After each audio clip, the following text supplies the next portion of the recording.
ज्या शब्दांमुळे आपल्याला सब्जेक्टची परिस्थिती आणि सेंटेन्स कोणत्या टेन्समध्ये आहे हे समजण्यास मदत होते त्या शब्दांना हेल्पिंग वर्ब असे म्हणतात। हेल्पिंग वर्बमध्ये आपण ॲक्टिव्ह वॉइसचे रूपांतर पॅसिव्ह वॉइसमध्ये करू शकतो। तसेच निगेटिव्ह म्हणजे नकारार्थी आणि इंटरोगेटिव्ह म्हणजे प्रश्नार्थक सेंटेन्सही बनू शकतो। हेल्पिंग वर्बचे मुख्य दोन प्रकार आहेत। पहिला प्रायमरी ऑक्झिलरी वर्ब आणि दुसरा मोडल ऑक्झिलरी वर्ब। पहिल्यांदा आपण मोडल ऑक्झिलरी वर्ब म्हणजे काय ते पाहू। ज्या शब्दांमुळे आपल्याला सब्जेक्टची परिस्थिती समजण्यास मदत होते त्याला मोडल हेल्पिंग वर्ब म्हणतात। पात्रता, शक्यता, सवय, आज्ञाधारकता, विनंती, सल्ला, गरज अशा कोणत्या परिस्थितीत सब्जेक्ट आहे हे दर्शवण्यासाठी कॅन, कुड, शूड, विल किंवा वूड, मे किंवा माइट आणि मस्ट अशा मोडल हेल्पिंग वर्बचा वापर केला जातो। आता या मोडल हेल्पिंग वर्बचे स्ट्रक्चर कसं असतं ते आपण पाहूया, पण ते समजण्यासाठी तुम्हाला फॉर्म्युलाच्या स्ट्रक्चरमध्ये एस म्हणजे सब्जेक्ट, एच व्ही म्हणजे helping verb, H H V म्हणजे हाफ हेल्पिंग वर्ब, व्ही म्हणजे वर्ब आणि ओ म्हणजे ऑब्जेक्ट हे माहिती असणं आवश्यक आहे। कोणत्याही वाक्याचे regular sentence, simple question, WH question आणि त्यांची निगेटिव्ह्ज अशी 6 प्रकारची वाक्य तयार होतात। आता आपण मोडल हेल्पिंग वर्बचे ॲक्टिव्ह वॉइसमध्ये सेंटेन्स आणि क्वेश्चन्स कसे तयार होतात ते पाहू।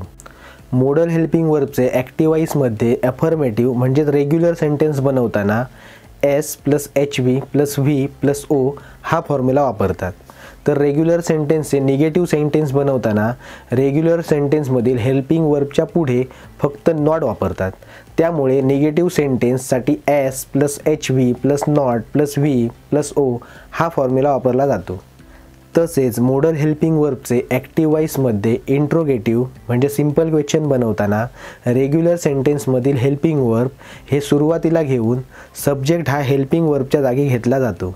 त्यामुळे सिंपल क्वेश्चनसाठी H V plus S plus V plus O plus question mark हा फॉर्म्युला वापरला जातो। तर सिंपल क्वेश्चनचे निगेटिव्ह क्वेश्चन करताना सिंपल क्वेश्चनमधील हेल्पिंग वर्बच्या पुढे नॉट वापरतात। त्यामुळे निगेटिव्ह क्वेश्चनसाठी H V plus not plus S plus V plus O plus question mark हा फॉर्म्युला वापरला जातो। तसेच मोडल हेल्पिंग वर्बचे ॲक्टिव्ह वॉइसमध्ये WH क्वेश्चन बनवताना सिंपल क्वेश्चनमधील हेल्पिंग वर्बच्या आधी म्हणजे प्रश्नाच्याच सुरुवातीला सब्जेक्ट किंवा ऑब्जेक्टला प्रश्न विचारून WH फॅमिलीमधील योग्य तो जसं की what, when, where, who, how इत्यादी शब्द वापरतात व त्यानुसार सब्जेक्ट किंवा ऑब्जेक्टचा प्रश्नानुसार उत्तरामध्ये येणारा भाग वगळतात।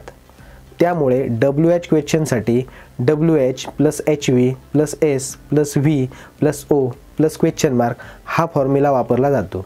तर WH क्वेश्चनचे निगेटिव्ह क्वेश्चन बनवताना WH क्वेश्चनमधील हेल्पिंग वर्बच्या पुढे फक्त नॉट वापरतात। त्यामुळे निगेटिव्ह क्वेश्चनसाठी WH plus H V plus not plus S plus V plus O plus question mark हा फॉर्म्युला तयार होतो। हे होते मोडल हेल्पिंग वर्बचे ॲक्टिव्ह वॉइसमधील फॉर्म्युला।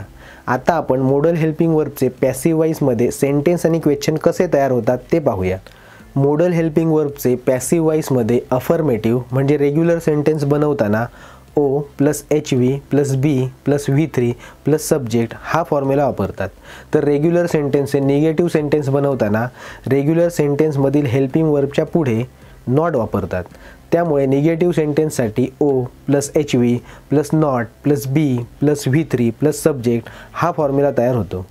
तसेच मोडल हेल्पिंग वर्बचे पॅसिव्ह वॉइसमध्ये इंट्रोगेटिव्ह म्हणजे सिंपल क्वेश्चन बनवताना रेग्युलर सेंटेन्समधील हेल्पिंग वर्ब हे सुरुवातीला घेऊन ऑब्जेक्ट हा हेल्पिंग वर्बच्या जागी घेतला जातो।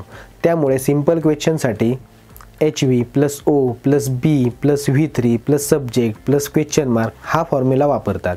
तर सिंपल क्वेश्चनचा निगेटिव्ह क्वेश्चन बनवताना सिंपल क्वेश्चनमधील हेल्पिंग वर्बच्या पुढे नॉट वापरतात। त्यामुळे निगेटिव्ह क्वेश्चनसाठी H V plus not plus O plus B plus V three plus subject plus question mark हा फॉर्म्युला वापरला जातो। तसेच मोडल हेल्पिंग वर्बचे पॅसिव्ह वॉइसमध्ये WH क्वेश्चन बनवताना सिंपल क्वेश्चनमधील हेल्पिंग वर्बच्या आधी म्हणजे प्रश्नाच्याच सुरुवातीला WH फॅमिलीमधील योग्य तो जसं की what, when, where, who, how इत्यादी शब्द वापरतात व त्यानुसार सब्जेक्ट किंवा ऑब्जेक्टचा प्रश्नानुसार उत्तरामध्ये येणारा भाग वगळतात। त्यामुळे WH क्वेश्चनसाठी WH plus H V plus O plus B plus V three plus S plus question mark हा फॉर्म्युला वापरला जातो।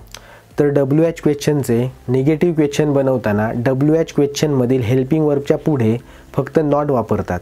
त्यामुळे निगेटिव्ह क्वेश्चनसाठी WH plus HV plus not plus O plus B plus V3 plus subject plus question mark हा formula वापरला जातो.